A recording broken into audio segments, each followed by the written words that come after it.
So for this assignment, we are using a still life of shoes that will represent us, our personality, or maybe a part of us that people don't see, but that we can kind of give a little sneak peek into by using shoes as a representation of who we are.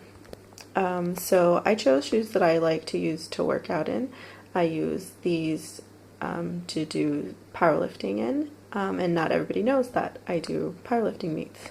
But I also like to use them casually sometimes because they're fun colors and they have a little pop of color inside as well, with the flowers, and that kind of shows my personality, that I'm kind of quiet, but then I have these little pops of, funniness or wittiness when you least expect it.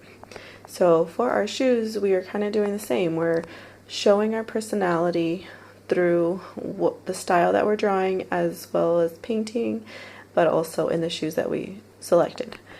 So we want to do our best to make our drawing come to life. So we don't want anything too simple, too flat. We want to make our shoes look not super realistic, but at least, look like they're three-dimensional and have some life to them, not that, like they're stuck on paper. So I have the first shoe drawn, this one on top.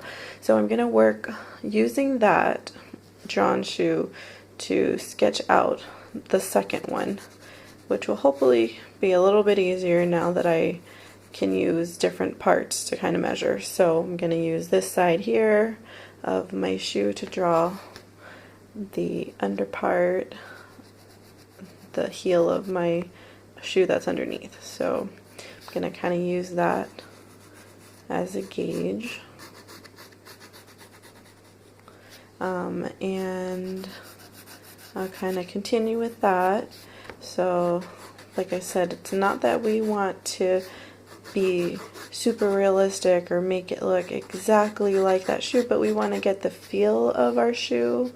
We want to be looking at shapes and lines to help us make this come to life, and add some detail. That's what's going to make it our own. So I'm going to kind of keep going here, and then we'll get into the painting part of it.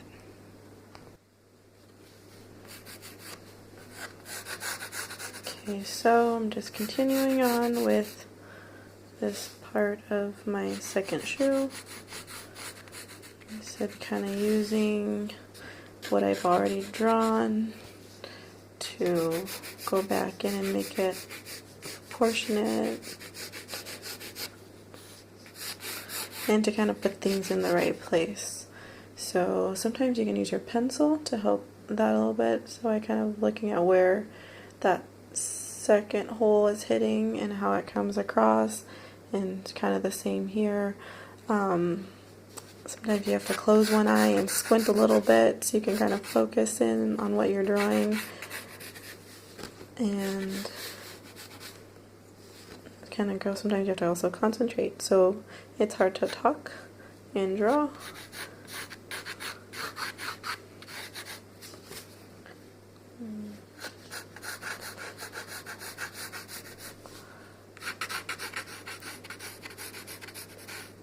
Okay, so I'm gonna keep going with this, and then come back to when I'm done drawing, and we'll go from there.